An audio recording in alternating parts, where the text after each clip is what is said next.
1/2 litre പാലുണ്ടോ എങ്കിൽ നിങ്ങൾക്ക് ഉണ്ടാക്കിയെടുക്കാം. വായിൽ അലിഞ്ഞു പോകുന്ന ഒരു കിട്ടില്ലനൊരു മധുരം, എല്ലാവർക്കും ഒരുപോലെ ഇഷ്ടമാവുന്ന ഒരു അടിപൊളി സ്വീറ്റാണ് ഇന്ന് ഞാൻ കൊണ്ടുവന്നിട്ടുള്ളത്. എല്ലാവരും ട്രൈ ചെയ്തിട്ട് ഫീഡ്ബാക്ക് അറിയിക്കണം. അപ്പോൾ വീഡിയോയിലോട്ട് പോവാം.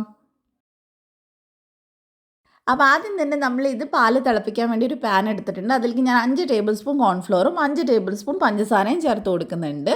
അപ്പം മധുരമൊക്കെ കറക്റ്റ് ആയിരിക്കും കേട്ടോ. ഇനി ഇതിലേക്ക് നമുക്ക് 1/2 ലിറ്റർ പാല് ചേർത്ത് കൊടുക്കാം.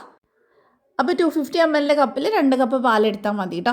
അപ്പോൾ ഇനി നമുക്ക് നന്നായിട്ട് ഇതൊന്ന് മിക്സ് ചെയ്തെടുക്കണം. ആ കോൺഫ്ലോറും അതുപോലെ തന്നെ പാലൊക്കെ നല്ലപോലെ മിക്സ് ആയതിനു ശേഷം മാത്രം നമ്മളിത് ചൂടാക്കി എടുത്താൽ മതി.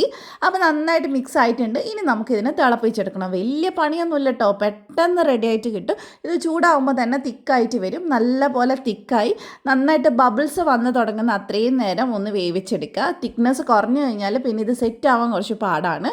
അപ്പോൾ നന്നായിട്ട് ബബിളൊക്കെ വന്ന് തുടങ്ങിയിട്ടുണ്ട്. ഈ സമയത്ത് നെയ്യ് വീട്ടിൽ ഒരു പ്ലേറ്റിനകത്തോ അല്ലെങ്കിൽ ഒരു ട്രേ ഉണ്ടെങ്കിൽ അതിനകത്തോട്ട് ഒഴിച്ചു കൊടുത്താൽ മതി. ഇതാണ് കറക്റ്റ് കൺസിസ്റ്റൻസി കേട്ടോ, നിങ്ങൾക്ക് നോക്കുമ്പോൾ തന്നെ മനസ്സിലാവും. ഇനി നന്നായിട്ട് ഇതിനൊന്ന് ടാപ്പ് ചെയ്ത് കൊടുക്കുക. നിങ്ങൾക്ക് ഫ്രിഡ്ജ് ഉണ്ടെങ്കിൽ ഫ്രിഡ്ജിൽ സെറ്റ് ചെയ്യാം, ഇല്ലെങ്കിൽ പുറത്ത് വെച്ചിട്ട് 2 മണിക്കൂർ കഴിഞ്ഞിട്ട് നമുക്കിത് കട്ട് ചെയ്തെടുക്കാം. അപ്പോൾ ചെറിയ ചെറിയ ക്യൂബ്സ് ആയിട്ടാണ് ഞാൻ കട്ട് ചെയ്യുന്നത്. അപ്പോൾ എല്ലാം കട്ട് ചെയ്തെടുക്കും. നമ്മൾ ഇതിന് മുമ്പ് ഈ സെയിം വീഡിയോ തന്നെ ചെയ്തിട്ടുള്ളതാണ്. അപ്പോൾ ഒരുപാട് പേര് കാണാത്തതുകൊണ്ട് ഞാൻ വീണ്ടും ഷെയർ ചെയ്തേ ഉള്ളൂ കേട്ടോ. അപ്പോൾ നമുക്കിത് ഇഷ്ടമുള്ള പോലെ ഷേപ്പിൽ കട്ട് ചെയ്ത് കഴിക്കാവുന്നതാണ്. അപ്പോൾ ഞാനിത് ഒരു പീസ് എടുക്കുന്നുണ്ട്.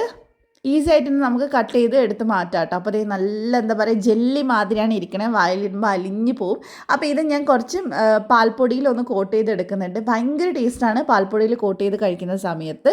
നമുക്ക് എന്തെങ്കിലും പാർട്ടിയിലൊക്കെ സെർവ് ചെയ്യാൻ പറ്റുന്നതും കൂടിയാണ് കേട്ടോ. അപ്പോൾ നിങ്ങളെല്ലാവരും ട്രൈ ചെയ്ത് നോക്കുക, എന്നിട്ട് ഫീഡ്ബാക്ക് അറിയിക്കുക. അപ്പോൾ റെസിപ്പി ഇഷ്ടപ്പെട്ടിട്ടുണ്ടെങ്കിൽ ഇതുപോലത്തെ കിട്ടുന്ന റെസിപ്പീസ് ഇനിയും കിട്ടാനായിട്ട് ധ്യാൻസ് കണ്ണൂർ കിച്ചൻ ഫോളോ ചെയ്യാൻ മറക്കല്ലേ.